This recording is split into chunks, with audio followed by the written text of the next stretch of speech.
For this video, we're going to look at the Hearthside shape. This is the last major shape designed by Vincent Broomhall for Homer Laughlin, and it comes from 1971. Before we get into this too much, I want to look at an article from the Palm Beach Post, West Palm Beach, Florida. This comes from newspapers.com, and it's dated February 24th, 1974. And it's titled, He's Not a Cook, but He's Pleased Plenty of Diners. And it's talking about Vincent Broomhall. The picture that goes with the article, I printed it out, shows Vincent Broomhall, and the caption says Vincent Broomhall with a ceramic bust he designed. There he is smoking his pipe. Again, this is from 1974. And a couple of things I want to point out from the article. It says, now living in Leisureville after 35 years designing for the ceramic industry, Vincent Broomhall has the satisfaction of seeing his life work all around him. I cannot begin to estimate how many designs I've made, Broomhall said. When I go to a restaurant, I pick up the plate to see who did it, and invariably it's our company. Until retirement a year ago, Broomhall was art director for the Homer Laughlin Company of Newell, West Virginia, the world's largest pottery maker. And it goes on to say a little bit about his education, because it says, let's see, after graduating from Carnegie Mellon University in Pittsburgh in 1931, he returned to his hometown of East Liverpool, Ohio to find work, and he made $10 a week. He would go on to become art director at the Edwin M. Knowles China Company in 1936. So rather quickly after his education, he becomes art director at Knowles. So he couldn't have had too much experience, but we're going to see that again when we look at Dennis Newberry, because it's a very similar situation. So now let's look at Hearthside. Again, this is his last shape for Homer Laughlin before he retires. Here's a 8x10 showing the Hearthside shape. Two things I want to mention before we look at this, and that is this 6-inch plate and the fruit cup are Granada, so those have been stuck in there, but everything else is Hearthside. So we have the teacup, we've got the coffee mug, gravy fast stand and casserole, chop plate, 10-inch plate, 7-inch plate, saucer, the shakers, the utility bowl. Ordinarily that would be called a 36's bowl, but by this time they've changed the name of a lot of pieces, so now that's called a utility bowl. The covered butter dish, this is no longer called a nappy, it's a vegetable bowl. And then the soup cereal, the creamer, the sugar, and now we have a covered beverage server. We don't have a traditional teapot or a traditional coffee pot. We have this sort of in-between shape that can function as both, and they just call it a beverage server. So here are some of the Hearthside pieces, all the flatware in the back with various patterns. This was made throughout the entire 1970s and into the 1980s. So it's a very long-running shape on the same scale as Dover and Granada. And we'll look at the beverage servers first, because we have one here in sandstone, so it has a recessed piece for the lid, and this is Bravado green and the gold speck.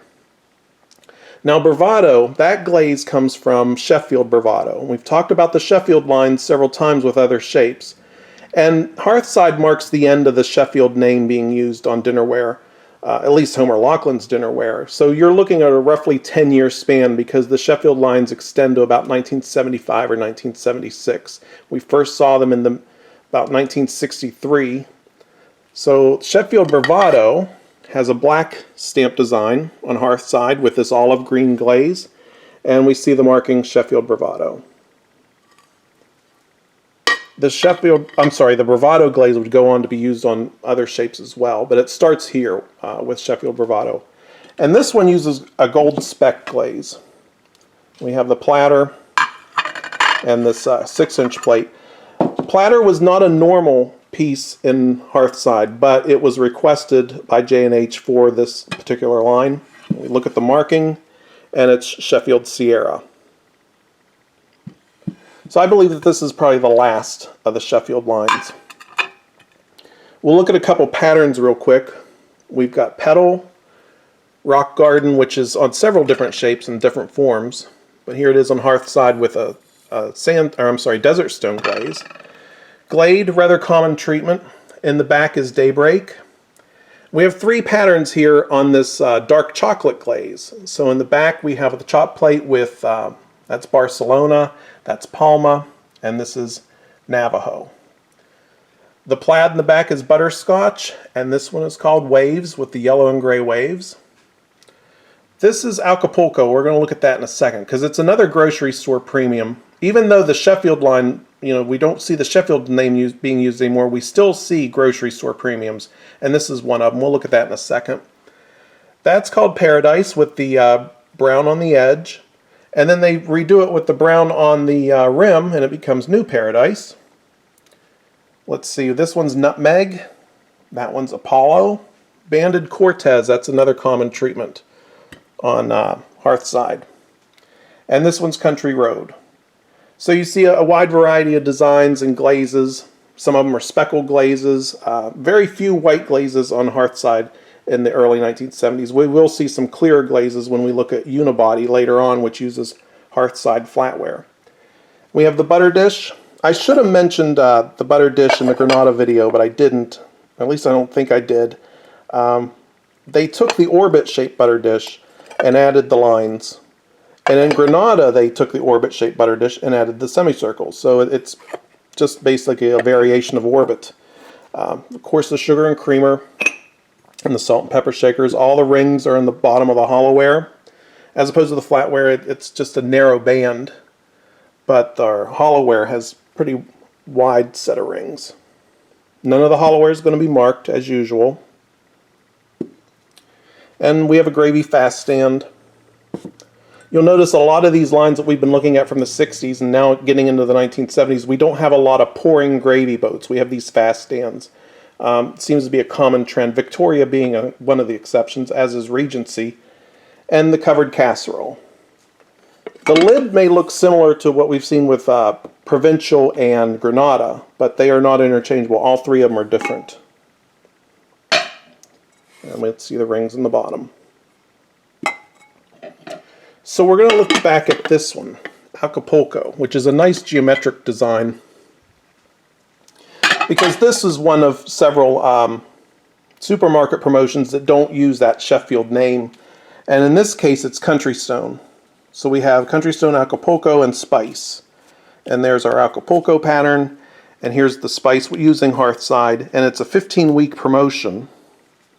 And we look at the marking, and it says Country Stone Dinnerware Acapulco. So again, no mention of Homer Laughlin. Just very similar to the Sheffield markings, except now it's under the Country Stone name. And you see these stone names so much in the late 1960s and 70s. You have Amberstone and Casual Stone and Ironstone and Deco Stone and Country Stone and Stonecrest. We've even got glazes like, let's see, Desert Stone, Sandstone, Whitestone. So that stone coming from the ironstone or stoneware, if you will, promoting the durability of the ware. And we saw that Country Stone marking. You'll see Deco Stone in a lot of Hearthside as well as Bristol. Let's see if we can find one. Let's look at the Apollo plate. Yeah, Deco Stone. No mention of Homer Laughlin. But it says Deco Stone American-made dinnerware, oven to table, and dishwasher.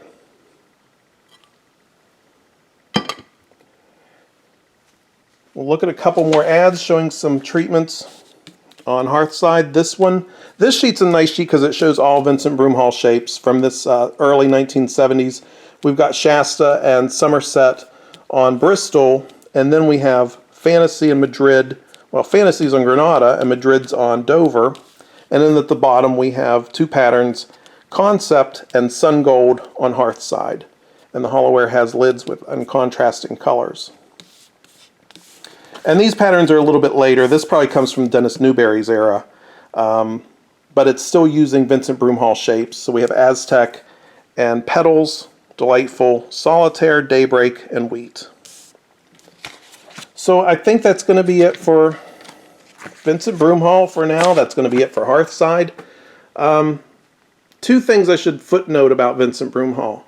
And that is, number one, he was there from 62 to 1973. So a lot of the best china treatments and shapes that you see come from his time. Not necessarily everything came from Douglas Bourne of 60 to 62. So many best china treatments Vincent Broomhall was responsible for. Now, the second thing I want to mention is a shape I didn't go over. It comes from 1969, and it's called Continental.